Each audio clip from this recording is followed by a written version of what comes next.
break down what went wrong, Eagles and Rams, one thought on every game, as the footballscientist.com NFL insider KC Joyner joins us right now on the Boardwalk Honda hotline. And we'll get right into it, Casey, because it was obviously a tough day for Carson Wentz. When you watched Wentz yesterday, what did you see from him? Because, quite frankly, he did not have a very good game yesterday. He didn't have a very good game, but I don't think it was quite as bad as people are making it out to be. There were some issues and some matters that would ameliorate his problems, but I mean, come on, I just put it this way. He only throws 4 deep passes yesterday, so most of the stuff he's throwing is dink and dunk throws, and one of the deep passes he threw was picks. That's the one everybody remembers.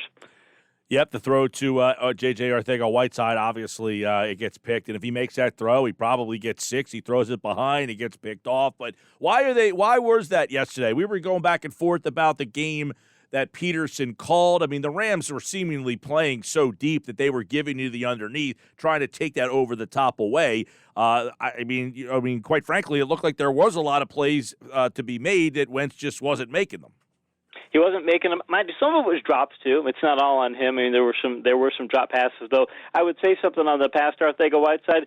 I looked at they don't have the coaches tape up yet on Game Pass, but for what they have from they have multiple views from the TV view, and they run four receivers out in the play. 3 of them are double covered, and the 4th is Rager, and he's going up against Ramsey in press coverage. You know he's probably not open, but you're looking at the play, and when Ertz goes over the middle, 2 guys take him in inside-out coverage, and the weak side safety comes over the top to essentially give triple coverage to Ertz.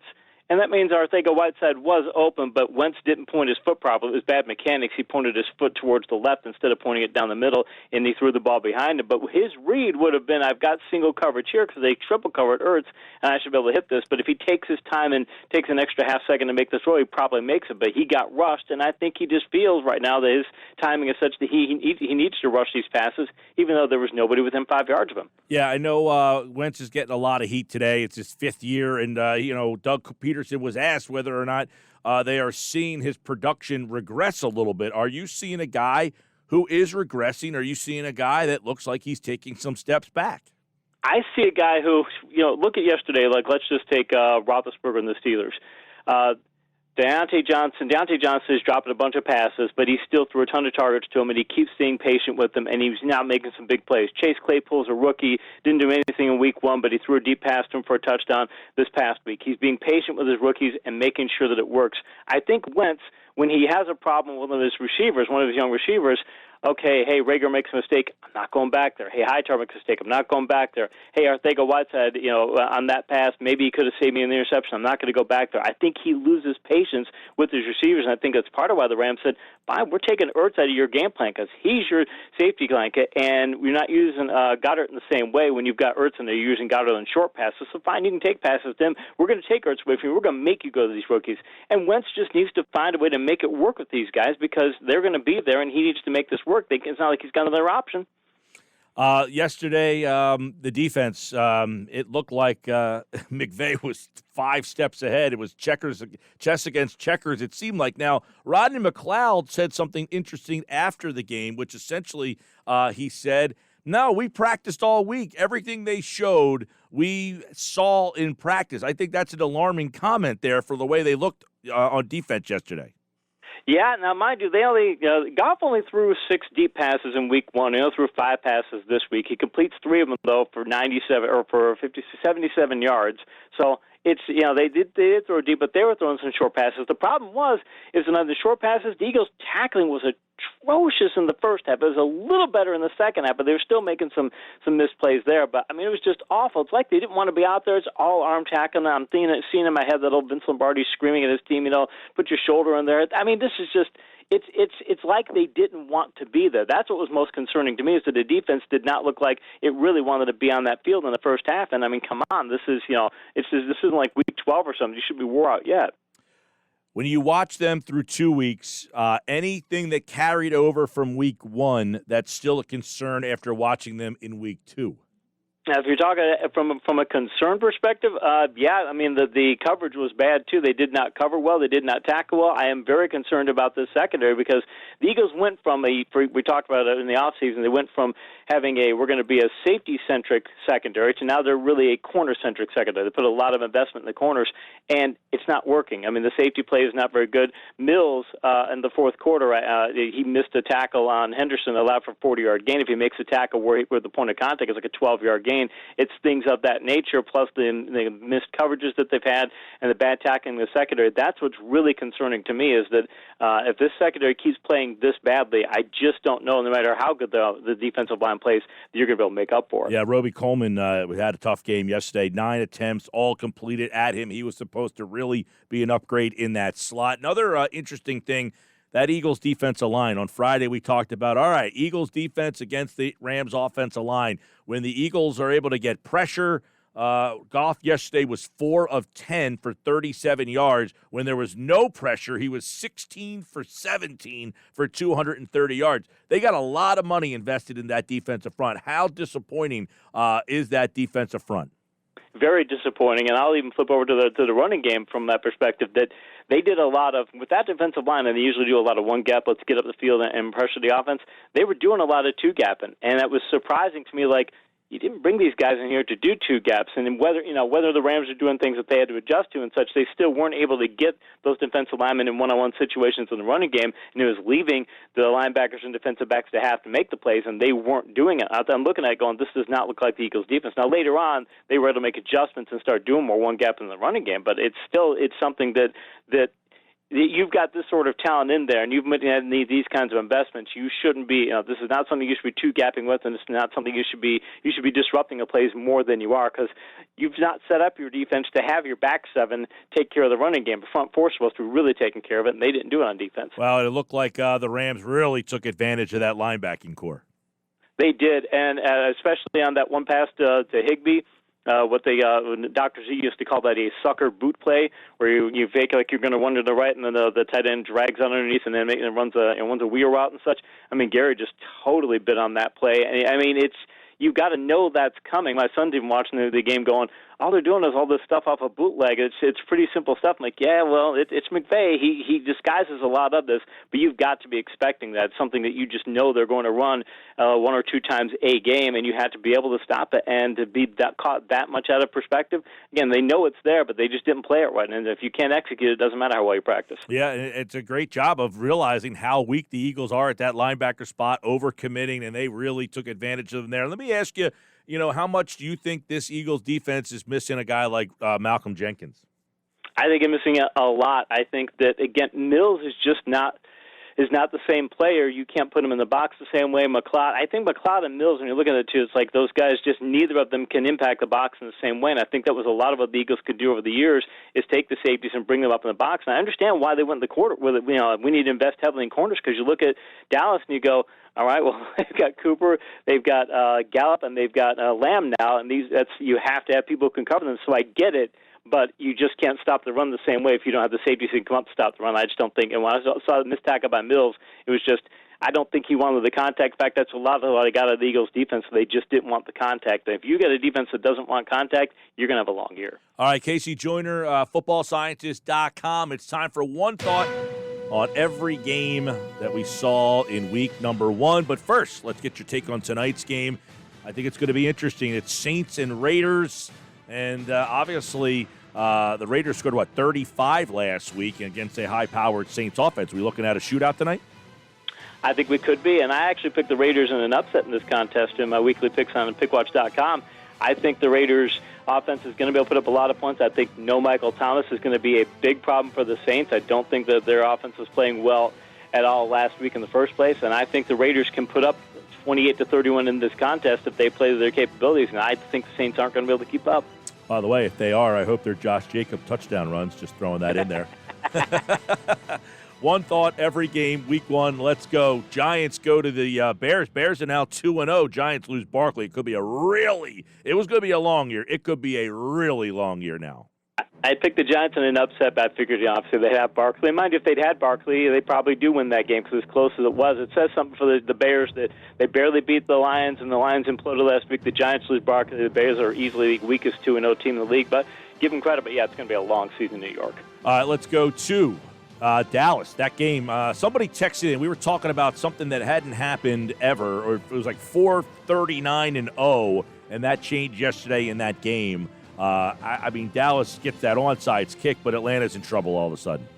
What is it? I saw a live sports bureau said that if a team that scores 39 points and has 0 turnovers, that no team in NFL history, as far back as they're tracking turnovers back to 1933, has ever lost a contest like that. Atlanta won that in every way. They had 3-0 in the turnover battle. They didn't miss any kicks in the kicking game. Dallas had 2 fake punts that didn't work. I mean, everything should have went Atlanta's way, and it didn't. I think it's going to cost the Atlanta coach his job, but give Dallas credit for they get in that kind of a game and they find a way to win, so good for them, but it's going to cost the Atlanta coach his job eventually. Detroit falls to 0-2. That team sounds like or looks like a mess as well. Green Bay, 42 points. They go over 40 2 weeks in a row. They do, and Detroit had injuries in the secondary, and Green Bay still decided to run at them and power run at them, and did it with great success. Jones with 168 yards, even caught 68 yards out of the backfield and things. I mean, Detroit's teams can't stop the run or the pass. It will be a long year in Detroit. Jacksonville, at least they seem fun. Tennessee gets the win. They go to 2-0. But, man, what a fun game that was. Gardner Minshew might have to start taking him serious. James Robinson had a nice day down there, but too much Tennessee.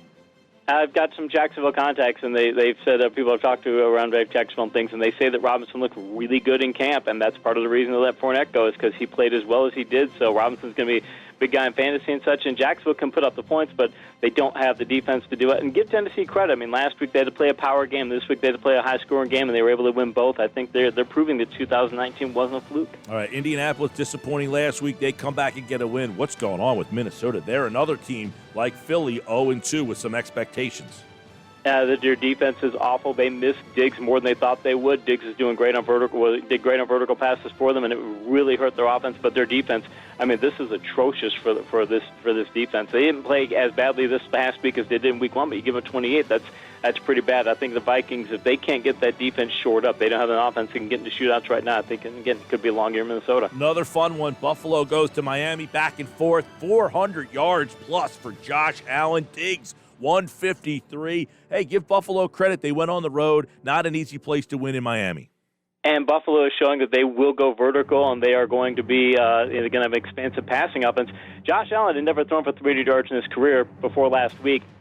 Last week he throws for 300, or in Week 1 he throws for 417 yesterday, as you mentioned. So, I mean, he's on pace to throw for over 5,000 yards. They took advantage of a bad Miami secondary to Noah in I forget how you pronounce his last name. It's a guy from Auburn that they have as a cornerback in their secondary. He's got a weird-sounding last name, but he did terrible in coverage against Diggs. I think that's part of it. I don't think Buffalo's going to stay with this. They don't want to be getting into shootouts every week, but that they can, that makes them an even more dangerous team. That's going to be somebody you're going to hear from in the playoffs. San Fran dropping like flies there. So many injuries, but still good enough to beat the Jets. I would imagine Gase is in some trouble.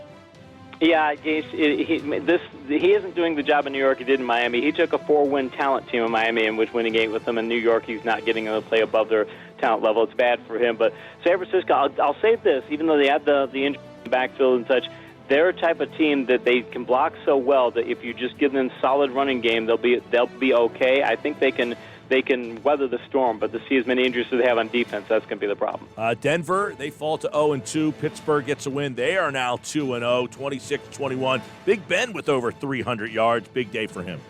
Big Ben has 300 yards. He got that kind of pass to Chase Claypool. In fact, the Steelers played very well. They should have won that game handily. They tried to topple in that contest and play below their talent level for the second half. And Denver almost came back to win it, but when you've got a backup quarterback and Sutton's now out for the year and you're just missing as many people as they were missing, I think Denver's got some injury problems. In fact, there's so many injury problems around the league, I think it's going to be pretty interesting next month. Locke went out. Sutton with an ACL. He's done as well. Carolina, they lose in Tampa, 367. Bridgewater continues to play pretty well, but their defense has given up, 67 points, I think, like that, something like that over the 2 weeks. Brady played better, but too much Tampa.